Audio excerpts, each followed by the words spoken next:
Hello children, let's continue with chapter number 14, that is statistics.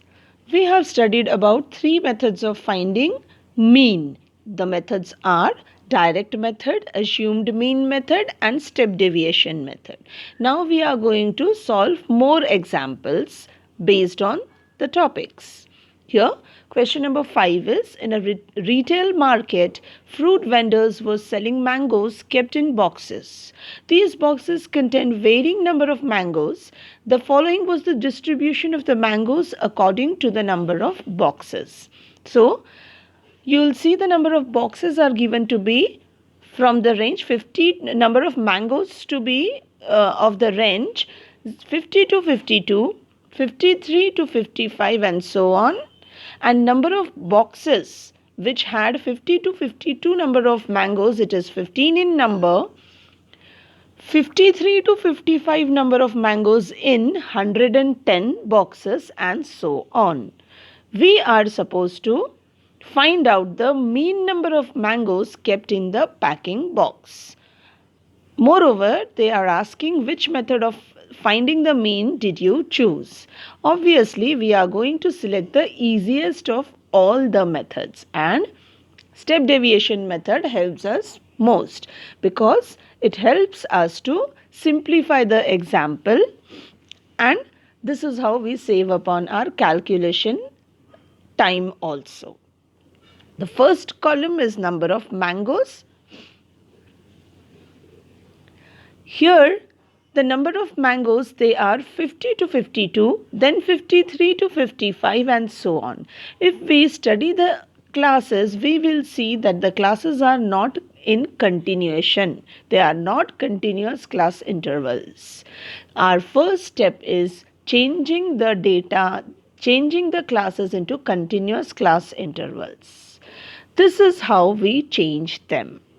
The method is, we find out the difference between the first and the second class. 52 becomes 53. That means there is a jump of 1. We divide this into two parts, that is 0.5, 0.5.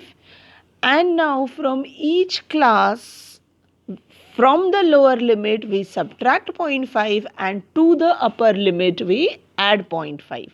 This is how we generate the new class intervals. In this case, the class intervals comes out to be 49.5 to 52.5. The next one becomes 52.5 to 55.5 and so on. Now, if you check it, you will see that the classes have become in continuation. 52.5 is the upper limit for the first and 52.5 is the lower limit for the second class. That is how the continuous class intervals are generated. The next is number of boxes. It is always given. It is the frequency which is given in the question. We find out sigma fi, that is the sum of all frequencies, by adding the third column, in this case vertically. The next is class mark. Class marks are the midpoints. So you get it by finding out the midpoint. It is upper limit plus lower limit divided by 2. So this is how you get the midpoint, that is xi. After this, we have found out A, that is assumed mean. In this case, assumed mean is 57. It lies somewhere in between. After this, the next is finding out di, which is nothing but equal to xi minus a. From each xi, you are subtracting a and you have generated this new column.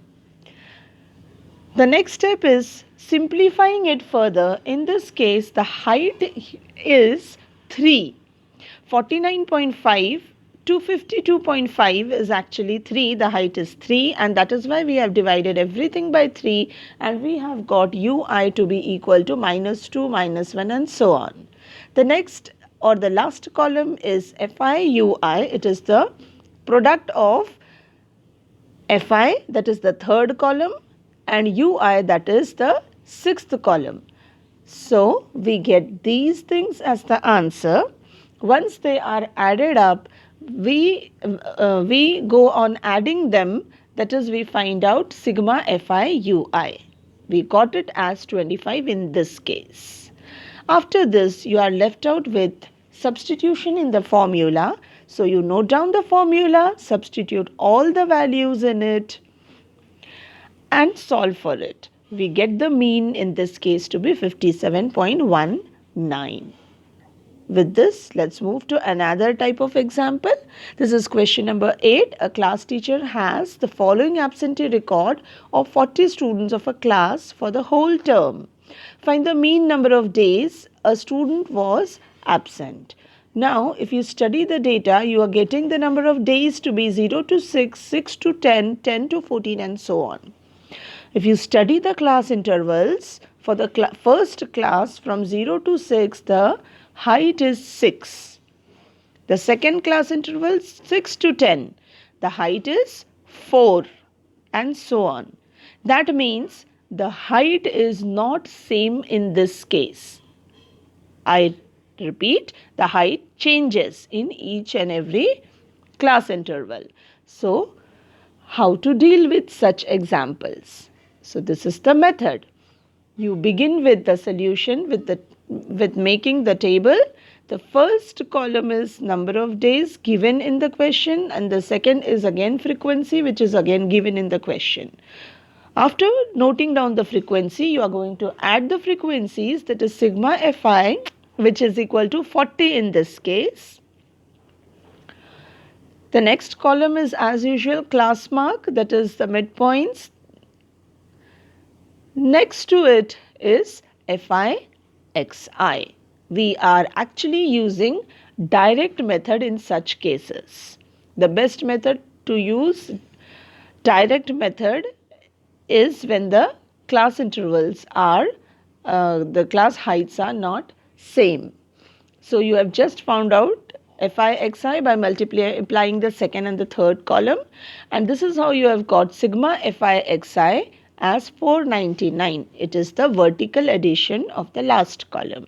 After this, you have to jot down the formula for the direct method, where we call it as direct method of finding mean.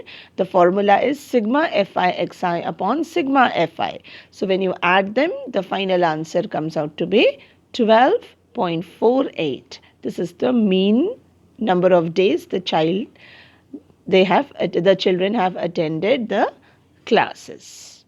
With this, we come to the end of the topic, that is mean. This is one of the topics under central tendency. We have two more topics, that is mode and median, to go. We'll be continuing with the things in the coming videos. Thank you for now.